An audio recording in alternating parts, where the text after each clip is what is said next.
로마서 14장. 여러분과 생각이 다른 동료 신자들을 두 팔 벌려 받아들이십시오. 여러분이 동의할 수 없는 말과 행동을 한다고 해서 그때마다 그들을 질책하지 마십시오. 주장은 강하나 여러분 보기에 믿음이 약한 사람들의 경우도 마찬가지입니다. 그들의 살아온 길이 여러분과 다르다는 사실을 기억하십시오. 그들을 부드럽게 대해 주십시오.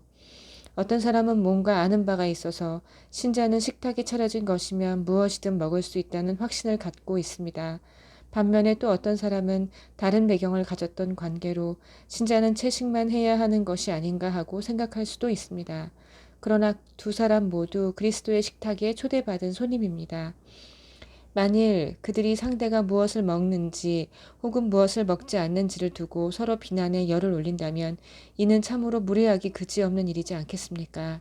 하나님께서 그 두 사람 모두를 식탁에 초대하셨기 때문입니다. 손님인 여러분에게 손님 명단에서 누구를 지워버리거나 하나님의 환대에 간섭할 권한이 있겠습니까? 바로잡아야 할 것과 익혀야 할 예절 등이 있다면 하나님이 알아서 하실 것입니다. 여러분의 도움 없이도 말입니다. 또 어떤 사람은 특정한 날을 거룩한 날로 구별해야 한다고 생각하고 어떤 사람은 모든 날이 다 똑같다고 생각할 수 있습니다. 양쪽 모두 나름의 이유가 있습니다. 각자 자유롭게 자기 양심의 신념을 따르면 됩니다. 중요한 것은 이것입니다. 어떤 날을 거룩한 날로 지킨다면 하나님을 위해 그렇게 하십시오. 고기를 먹는다면 하나님의 영광을 위해 그렇게 하고 갈비를 주신 하나님께 감사드리십시오. 채식주의자라면 하나님의 영광을 위해 채식을 하고 브로콜리를 주신 하나님께 감사드리십시오. 이런 문제가 있어서 자기 마음대로 행동해도 괜찮은 사람은 아무도 없습니다. 우리는 서로에게가 아니라 하나님께 답변할 책임이 있습니다. 우리는 태어나서 죽을 때까지 우리가 행한 모든 것에 대해 그분이 물으시면 답변할 책임이 있습니다. 예수께서 다 사시고 죽으시고 다시 살아나신 이유가 바로 이것입니다. 삶과 죽음의 전 영역에 걸쳐 우리의 주인이 되셔서 서로가 서로에게 행하는 소소한 폭정으로부터 우리를 자유롭게 만드시기 위함이었습니다. 그러므로 형제를 비판하는 여러분은 지금 무엇을 하는 것입니까? 자매 앞에서 잘난 척하는 여러분은 지금 무엇을 하는 것입니까? 여러분은 스스로 어리석은 사람, 아니 그보다 못한 사람이 되고 있을 뿐입니다. 결국 우리 모두는 다 함께 하나님을 뵐 때에 심판 때에 나란히 무릎 꿇게 될 사람들입니다. 여러분이 비판적이고 잘난 척하는 태도를 취한다고 해서 그 심판대에서 여러분의 자리가 한치라도 더 높아지는 것은 아닙니다. 성경 말씀을 찾아 직접 읽어보십시오. 하나님이 말씀하신다. 내가 살아 숨쉬고 있기에 결국 모두가 내 앞에 무릎 꿇게 될 것이다. 모든 혀가 있는 그대로의 진실을 말하게 될 것이다. 내가 오직 나만이 하나님이라는 진실을. 그러므로 여러분은 여러분 일에 전념하십시오. 하나님 앞에서 여러분 자신의 삶만으로도 여러분은 이미 할 일이 많습니다. 남에게 이래라 저래라 하던 것을 그만두십시오. 오히려 여러분이 관심 가져야 할 것은 이것입니다. 쓸데없이 다른 사람의 길에 끼어들어서 어려운 삶을 더 어렵게 만들지는 않는지 살피는 것입니다. 내가 확신하기로. 이는 예수께서 주신 확신입니다. 모든 것이 그 자체로는 거룩한 것입니다. 물론 우리가 그것을 대하는 방식, 그것에 대해 하는 말들 때문에 그것을 더럽힐 수는 있습니다. 만일 여러분이 다른 사람이 먹는 것과 먹지 않는 것을 가지고 큰 화제거리로 만들어 그들을 혼란에 빠뜨린다면 여러분은 지금 그들과 사랑의 교제를 나누는 것이 아닙니다. 그렇지 않습니까? 기억하십시오. 그리스도께서 바로 그들을 위해 죽으셨습니다. 그런데 여러분은 고작 먹는 문제로 그들을 지옥에 보내겠다는 말입니까? 하나님이 축복하신 음식이 영혼을 독살하는 일에 이용되도록 놔두겠다는 말입니까? 하나님 나라는 무엇으로 배를 채우느냐 하는 문제가 결코 아닙니다. 하나님 나라는 하나님께서 여러분의 삶으로 무엇을 하시느냐 하는 문제입니다. 그분은 여러분의 삶을 바로 세우시고 온전케 하시며 기쁨으로 완성시키십니다. 여러분이 할 일은 일편단심으로 그리스도를 섬기는 것입니다. 다만 그 일을 하십시오. 그러면 여러분은 일석이조의 효과를 얻을 것입니다. 여러분은 여러분 위에 계신 하나님을 기쁘시게 해드리면서 여러분 주변 사람들에게도 여러분의 값어치를 증명해 보일 수 있게 됩니다. 그러므로 우리는 서로 사이좋게 지내는 일에 힘을 다하고 뜻을 모아야 합니다. 격려의 말로 서로 도와주십시오. 흠을 잡아 풀이 죽게 만들지 마십시오. 분명 여러분은 저녁 식탁에 무엇이 올라오고 무엇이 올라오지 않는지 하는 문제 때문에 여러분 가운데 일하고 계신 하나님의 일이 자초되는 것을 바라지 않을 것입니다. 그렇지 않습니까? 나는 전에도 말한 바 있고 앞으로도 계속 말할 것입니다. 모든 음식은 다 좋은 것입니다.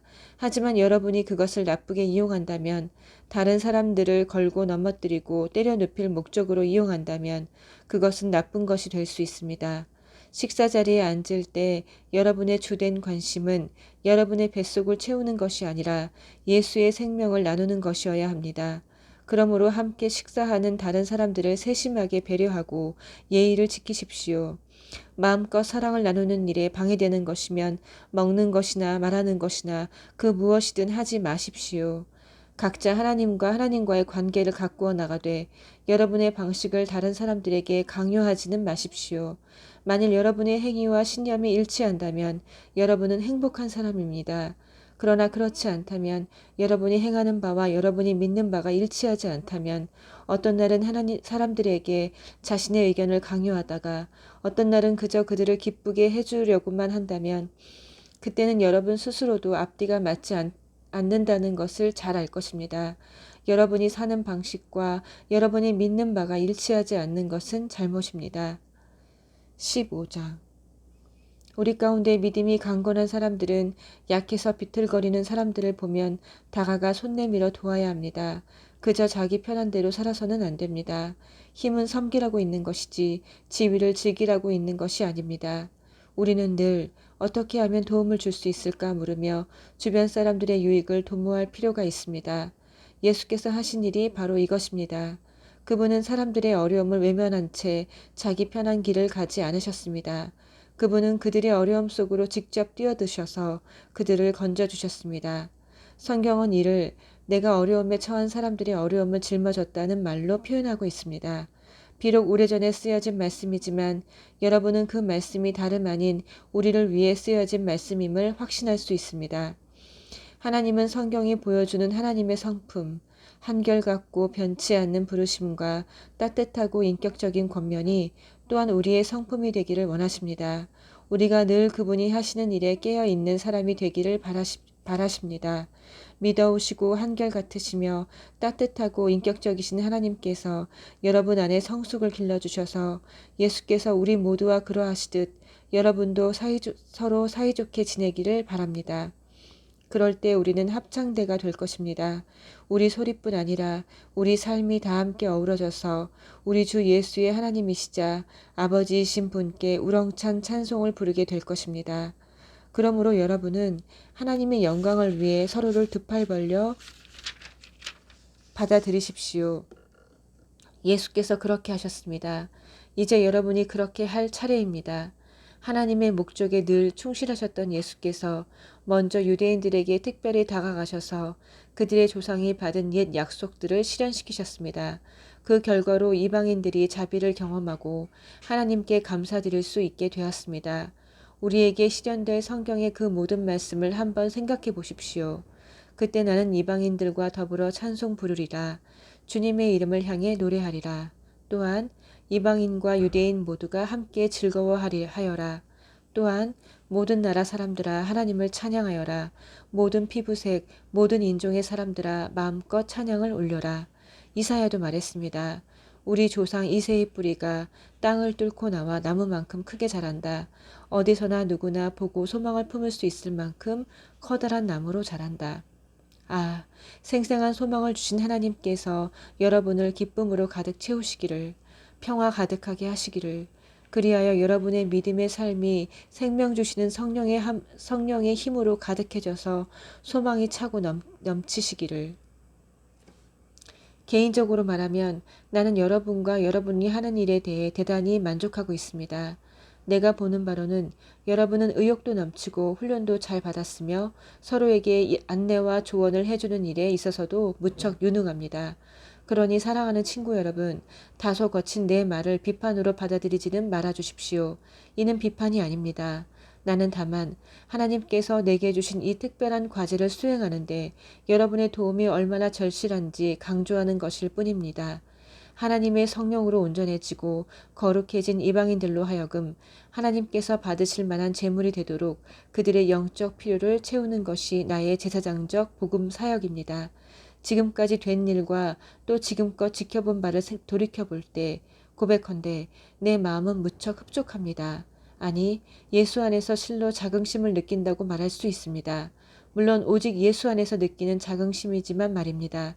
나는 내가 겪은 사소한 모험담을 이야기하는 데는 관심이 없습니다. 다만 내 안에 계신 그리스도께서 그 놀랍도록 힘있고 삶을 변화시키는 말씀과 역사를 통해 어떻게 이방인들로부터 믿음의 응답을 불러일으켰는지를 전하고 싶을 뿐입니다. 나는 예루살렘에서부터 시작해 멀리 그리스 북서 지방에 이르기까지 두루 다니며 예수에 대한 메시지를 전해왔습니다. 이는 전적으로 개척의 일이었습니다. 나는 아직 예수를 알거나 예배해 본 적 없는 곳으로만 그 메시지를 들고 갔습니다. 내가 따르려고 한 성경 본문은 이것이었습니다. 그분에 대해 들어보지 못한 사람들, 그분이 그분을 보게 될 것이다. 그들이 그분을 보게 될 것이다. 그분에 대해 들어본 적 없는 사람들, 그들이 그 메시지를 받을 것이다.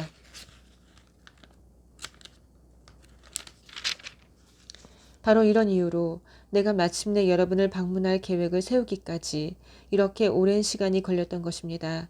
그러나 이제는 그런 지역에서 해야 할 개척의 일이 더 이상 없고 또 여러 해에 걸쳐 여러분을 만나보기를 고대해 왔으므로 이제 나는 구체적인 방문 계획을 세우고 있습니다.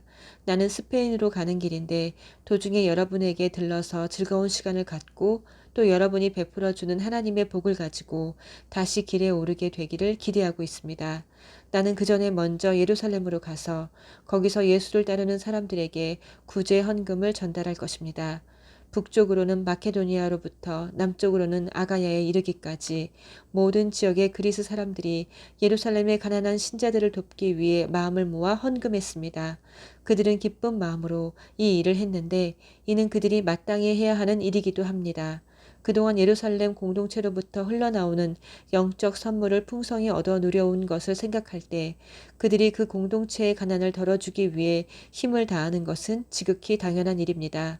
이 일을 마치고 나면 이 열매 광주리를 직접 전달하고 나면 나는 곧장 스페인으로 출발할 텐데 그 길에 로마에 있는 여러분들에게 들를 것입니다. 나의 방문이 그리스도께서 여러분에게 주시는 넘치는 복 가운데 하나가 되었으면 좋겠습니다. 사랑하는 친구 여러분, 한 가지 간청이 있습니다. 나를 위해 기도해 주십시오. 나와 더불어 또 나를 위해 힘을 다해 하나님 아버지께 우리 주 예수의 능력과 성령의 사랑으로 기도해 주십시오. 유대에 믿지 않는 사람들의 사자굴에서 내가 건짐받도록 기도해 주십시오. 또한 예루살렘 신자들에게 가져가는 나의 구제 헌금이 기쁘게 모아졌던 것처럼 또한 기쁘게 받아들여지도록 기도해 주십시오. 하나님의 뜻이라면 나는 가볍고 기꺼운 마음으로 여러분을 찾아가 만나볼 수 있을 것입니다. 여러분과의 사귐을 통해 새로운 힘을 얻게 되기를 고대합니다. 하나님의 평화가 여러분 모두와 함께하기를 바랍니다. 아멘. 아멘.